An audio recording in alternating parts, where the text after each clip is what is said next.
Bismillahirrahmanirrahim. Assalamualaikum warahmatullahi wabarakatuh. Perkenalkan, nama saya Muhammad Arsyad Ramsi dengan NIM 221220640. Di video ini saya akan menjelaskan tentang program untuk memprediksi suatu produk atau usaha dengan menggunakan regresi linear random forest regression. Nah, random forest regression itu adalah sebuah algoritma machine learning berbasis ensemble. Artinya model ini menggabungkan banyak decision tree untuk membuat prediksi yang lebih akurat. Konsep utamanya adalah membagi data menjadi beberapa subset, melatih decision tree pada setiap subset, dan menggabungkan hasilnya melalui rata-rata untuk menghasilkan prediksi akhir. Dengan cara ini, random forest mampu mengurangi risiko overfitting. Nah, sebelum kita masuk ke dalam rumusnya, di sini kita akan mengimpor yang namanya library. Library itu fungsinya adalah untuk mengambil kode program dari perpustakaan yang ada di Python. Jadi perintah-perintah yang kita gunakan itu berasal dari library atau perpustakaan. Nah, di sini ada beberapa library yang harus kita panggil sebelum kita membuat programnya. Yang pertama itu adalah kita harus mengimport library pandas dan kita singkat namanya menjadi PD. Nah, library pandas itu digunakan untuk mengelola dan menganalisis data dalam bentuk tabel atau data frame. Misalnya tuh membaca data file dari CSV, dataset CSV, dan memproses data seperti memilih kolom atau menangani nilai yang hilang. Kemudian yang kedua itu adalah kita harus mengimport library NumPy. Kemudian kita singkat menjadi NP. Nah, fungsi dari library itu adalah untuk menggunakan operasi matematika dan manipulasi array. Biasanya digunakan untuk membuat array numerik ataupun operasi aljabar linear, statistik, dan lainnya. Nah, itu fungsi dari library NumPy yang akan digunakan untuk menghitung proses-proses yang ada di dalam program ini. Kemudian library yang ketiga itu adalah kita mengambil library dari sklearn model selection. Kita mengambil library train test split. Library train test split itu adalah library Python khusus untuk machine learningnya.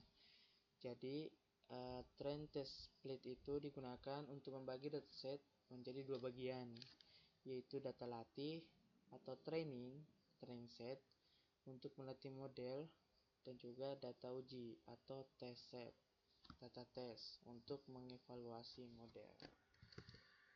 Kemudian kita menggunakan library random forest regressor. Nah, ini adalah library utama dari program ini, di mana kita membuat program untuk menghitung random forest regressor. Nah, fungsi dari library itu adalah untuk regresi berbasis random forest, di mana kita akan menggabungkan banyak decision tree atau algoritma berbasis pohon keputusan, menghasilkan prediksi yang lebih stabil dan akurat dengan cara rata-rata hasil dari semua pohon. Itu fungsi dari library ini. Kemudian library yang terakhir itu adalah mean absolute error dan mean square error, atau biasa disingkat MAE atau MSE. Nah, library itu berfungsi untuk mengukur rata-rata kesalahan absolut antara prediksi dan nilai aktual. Itu dari library Mean Absolute Error atau MAE, yang digunakan untuk mengukur rata-rata kesalahan absolut antara prediksi dan nilai aktual. Dan hasil dari rumus itu nantinya adalah ketika nilainya lebih kecil maka prediksinya akan lebih akurat gitu. Kemudian mean square error itu atau MSE itu adalah untuk mengukur rata-rata kuadrat kesalahan antara prediksi dan nilai aktual, dan lebih sensitif terhadap kesalahan besar karena perhitungan kuadrat. Nah, jadi itu beberapa library yang digunakan. Library dari Pandas dan NumPy untuk mengelola data dan melakukan manipulasi matematis. Kemudian dari library yang terakhir itu Skitlan itu digunakan untuk membagi dataset, melatih model regresi random forest, dan mengevaluasi performa model berdasarkan kesalahan prediksi.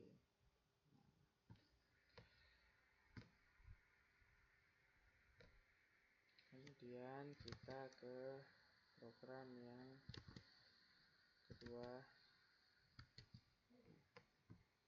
Program kedua itu yaitu ini, data.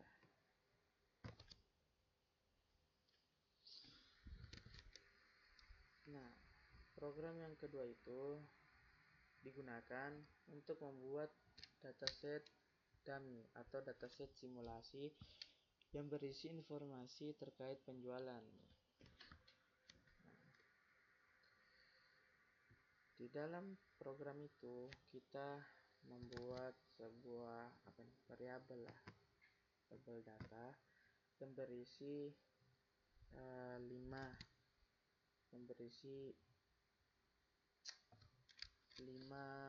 kolom, yaitu date, yaitu tanggal, dengan menggunakan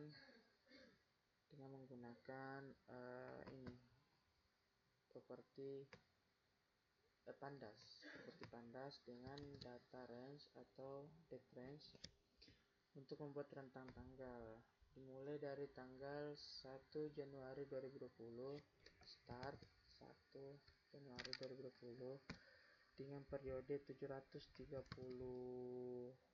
hari dengan frekuensi T.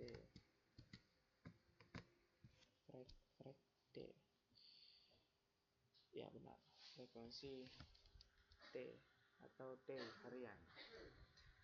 Kemudian hasilnya adalah kolom tanggal dengan format yang sesuai. Kemudian yang kedua itu adalah sales dengan menggunakan library NumPy. Kemudian properti random radian itu untuk menghasilkan angka acak antara 100 dan 200 dengan ukuran 730 hari. Berarti ukuran 730 berarti akan ada satu angka untuk setiap tanggal. Nah, kemudian price, harga, itu menggunakan library NumPy dengan properti random radian sama yang dimulai dari 10 sampai 50. Dari 10 sampai 50 untuk menghasilkan harga acak antara 10 dan 50. Kemudian di promotion sama menggunakan NumPy untuk propertinya itu random radian sama seperti tadi. Kita menggunakan nilai biner 0 atau 1. Nah, di sini kita start dari 0 dan berakhir 2. Untuk bisa menunjukkan apakah ada promosi pada hari tertentu, 1 untuk promosi dan 0 tidak ada promosi. Jadi logikanya seperti itu.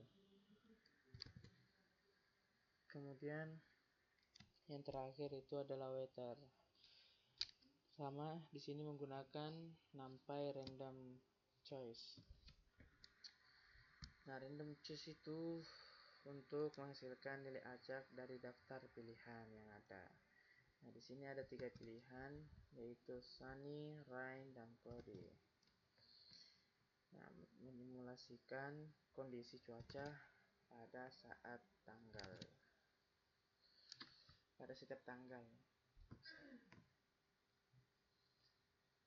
Nah, itu untuk datanya. Kemudian di sini kita bisa cetak. Di sini ada data frame. Aku hampir lupa dengan data frame. Kemudian kita membuat data frame. Nah, di sini sama kita menggunakan library pandas dengan properti data frame dengan mengambil variabel yang di atas yaitu data. Di sini untuk mengubah data berbentuk dictionary menjadi tabel data frame yang terstruktur dengan kolom.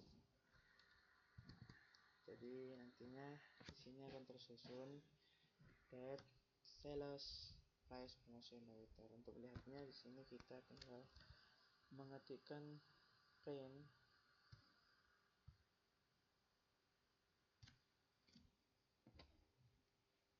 bentar.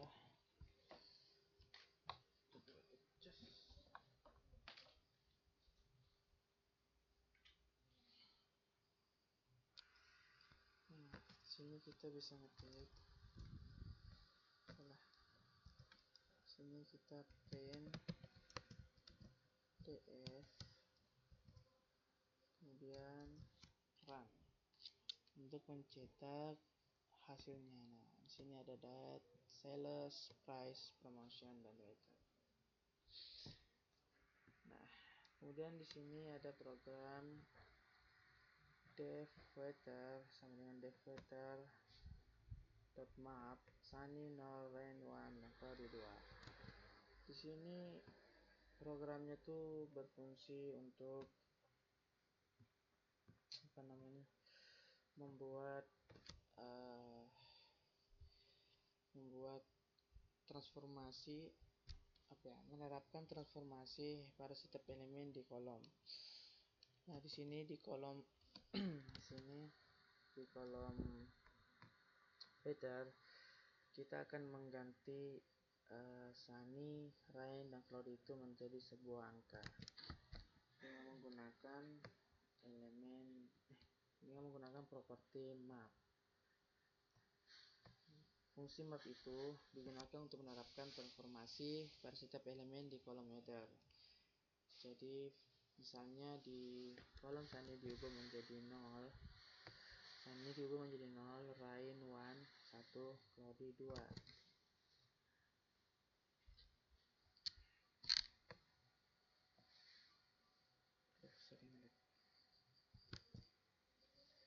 Nah, kemudian kenapa sih kita harus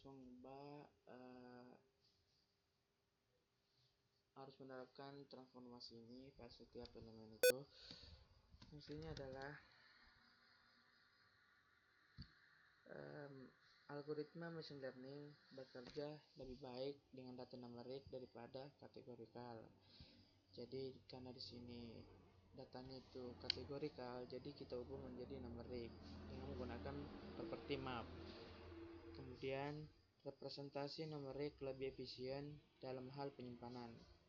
Kemudian transformasi ini memungkinkan perhitungan statistik atau analisis lebih gampang atau korelasi gitu.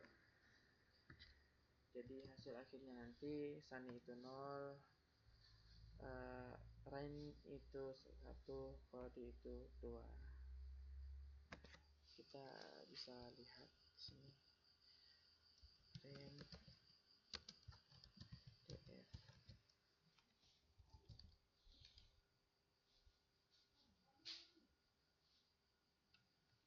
Nah, yang awalnya itu Rain, Sunny gini menjadi numerikal 1, 0, 1, 0 mengikuti transformasi yang sudah kita buat sebelumnya. Nah, kemudian kode di sini yaitu kode untuk membuat kolom tambahan yaitu day of week dari data, hampir sama seperti sebelumnya tuh. Di sini kita akan menambahkan informasi tambahan ke dataset berdasarkan kolom. Nah, di sini kan kita menggunakan kolom date, kita akan pisahkan antara hari dan bulan gitu, tanggal dan bulan. Yang pertama itu day of week, hari di dalam minggu. Jadi kita akan menambahkan kolom baru ke dalam DF yang disebut dengan day of week. Nah, di dalam DF kita akan tambahkan day of week kolom baru yang mengambil data dari date. Kemudian kita menggunakan properti dt day of week. dt itu kalau nggak salah date time lah, memberikan. Kemudian kita akan memberikan nilai numerik untuk hari dalam minggu. Jadi di sini seperti biasa kita akan memulai dari angka 0. Jadi di hari Senin itu 0, di hari Selasa itu 1, sampai ke hari Minggu itu 6. Jadi dimulai dari 0 sampai 6, dimulai dari Senin sampai Minggu, misalnya gitu. Jadi yang awalnya itu tanggal akan menjadi angka gitu, agar lebih gampang juga. Kemudian untuk kolom bulan ini sama, kita menggunakan dt juga, ada time, untuk mengubah menjadi angka numerik juga.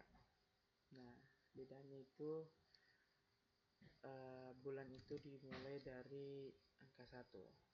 Jadi Januari itu 1, Februari itu 2, dan seterusnya. Di sini kita bisa melihat hasilnya dengan menggunakan print. Astagfirullah.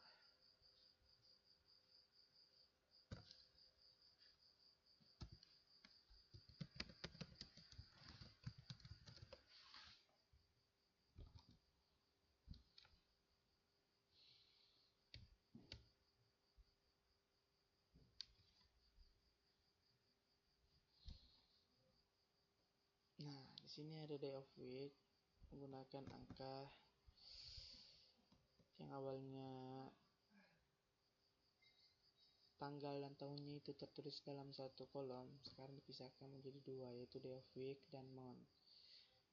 Kemudian diubah menjadi numerik semuanya agar lebih gampang untuk dibaca. Kemudian di program yang kedua yaitu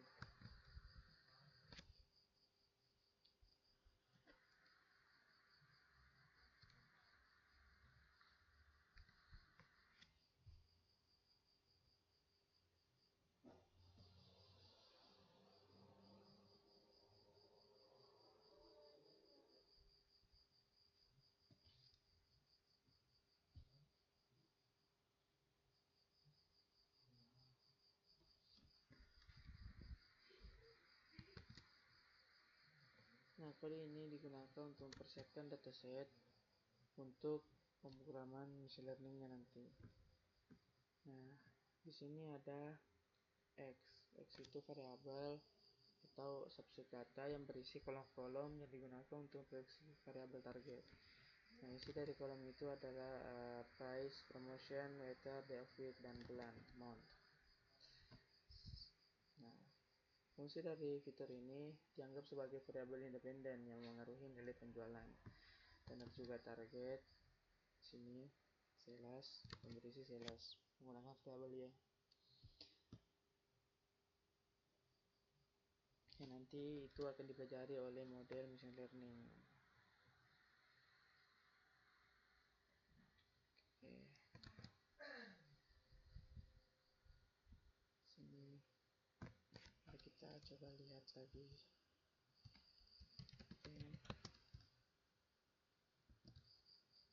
Astagfirullah.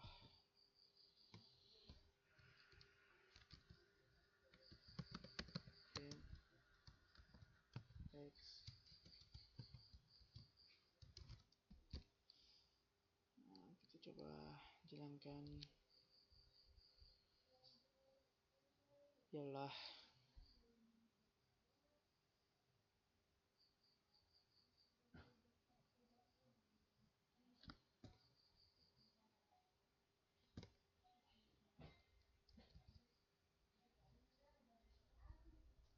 Ternyata nggak bisa guys. Oke, lanjut.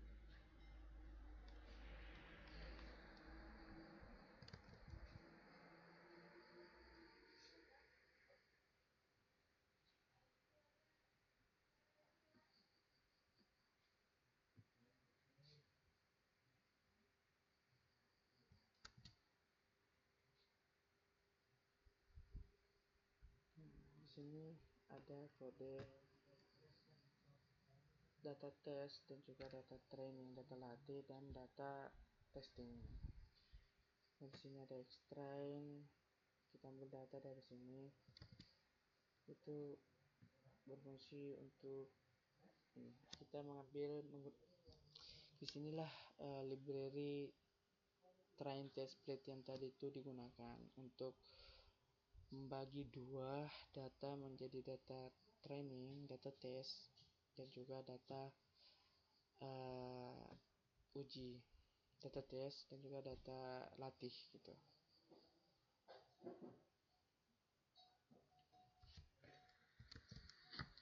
Nah, yang di sini ada model, di sini menggunakan rumus utama yaitu random forest regressor.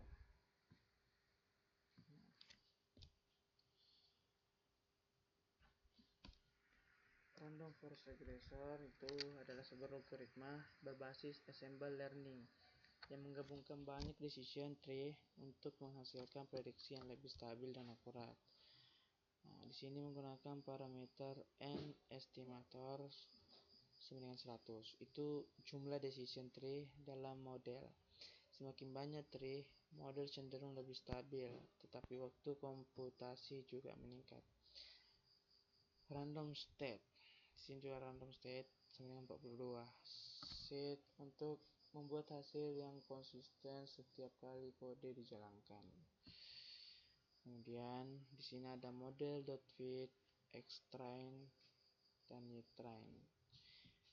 Nah, itu untuk melatih model menggunakan data latih, menggunakan data extrain dan utrain. Extrain itu data fitur, utrain itu data target, sales dalam kasus ini. Proses ini membuat model mempelajari pola dalam data seperti hubungan antara harga, promosi, cuaca, dan lain-lain sebagainya. Oke, kemudian di sini ada Y-Pred, yaitu untuk memprediksi menggunakan model prediction.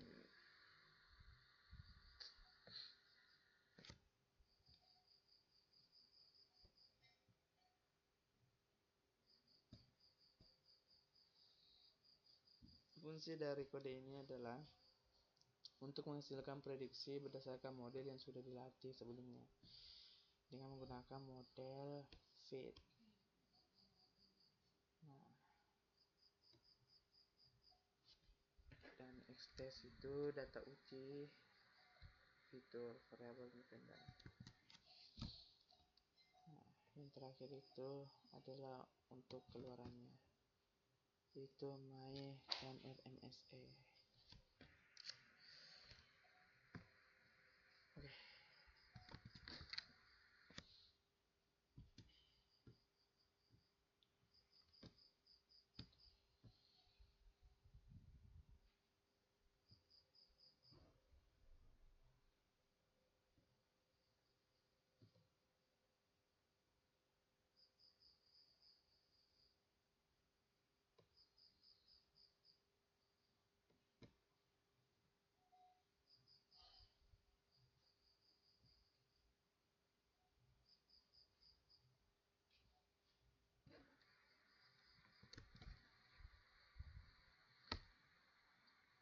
Nah, yang terakhir tuh ini untuk menghasilkan keluaran dari rumus-rumus sebelumnya, mulai dari my Mean absolute error, y-test, dan y-pret digabungkan, kemudian setelah itu menggunakan squared mean squared error sama, kemudian kita mencetak hasilnya.